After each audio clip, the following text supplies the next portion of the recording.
going to talk about now for a few minutes is kind of a model that will help us have a feeling as to why do people kind of behave the way they do, you know?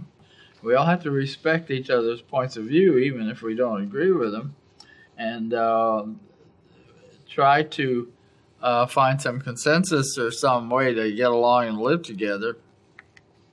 And we'll be talking about that next time when we talk about how to build consensus. But this is Maslow's hierarchy of human needs. What he basically has done, and we've got a figure for you to look at that came off of Wikipedia.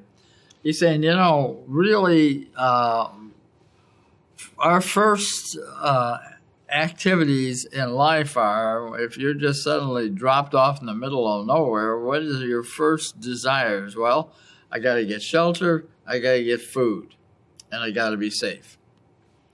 And he says that, you know, that's kind of the first level. And if you look at his hierarchy of human needs here, he's got like 5 levels: physiological, safety, loving and belonging, which that's where the attachment theory rolls in, esteem, and self-actualization, i.e., I can do what I think I need to do or what's best, either for society or me or whatever the case may be. Because if we're going to be involved in the action aspect of our concern about technology interfacing with our culture and ethics, we're going to have to involve ourselves with other people. So that's why respect is important. That's why skills in dialogue are important. And that's why understanding something about why people do what they do is important. So I can have empathy with them. I can walk in their moccasins a little bit. And therefore I can believe and understand where they're coming from. And that allows us then to find some common ground in a better way. Community is very important, whether people want to admit it or not. Humans are made to be part of a community. I always say we're like herd animals. That's what we are, you know, because we help each other.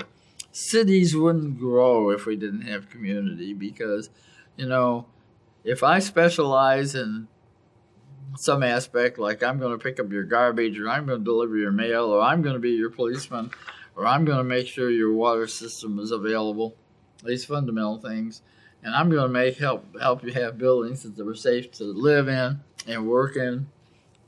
And I'm going to be a policeman to make sure you got safety and security.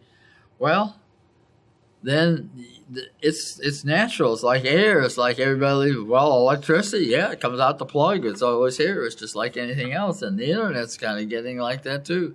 You know, my goodness, if the internet fails, everybody's sitting around wondering, what are we going to do next? Oh my gosh, I can't get the information I need, and so on.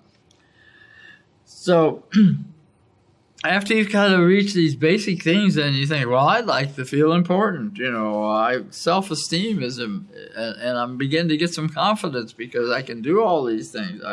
I've achieved stuff, and as a result, I want respect. And once you got that, you've got your respect, and all these other basic needs are kind of taken care of. You think, well, gee, now I can do what I think is best.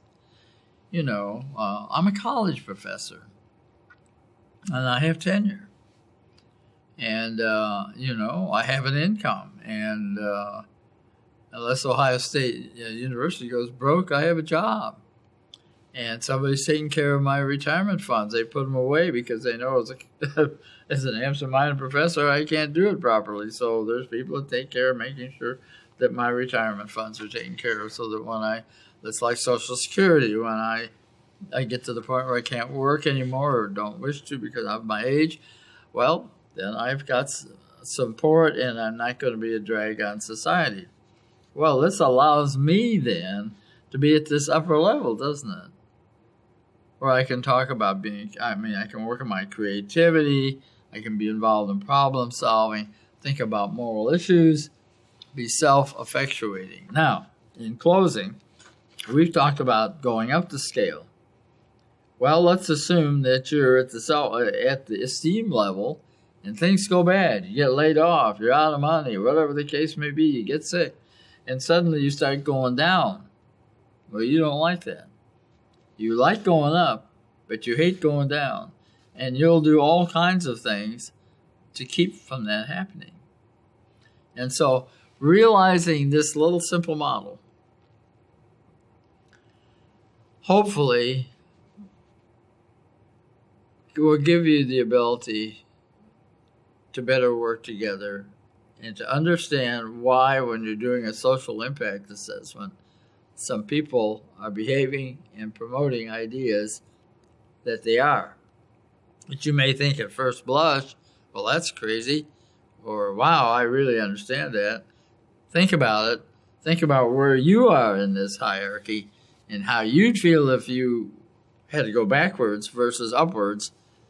And maybe that will give you the ability to be a better actor as you live out your ethic.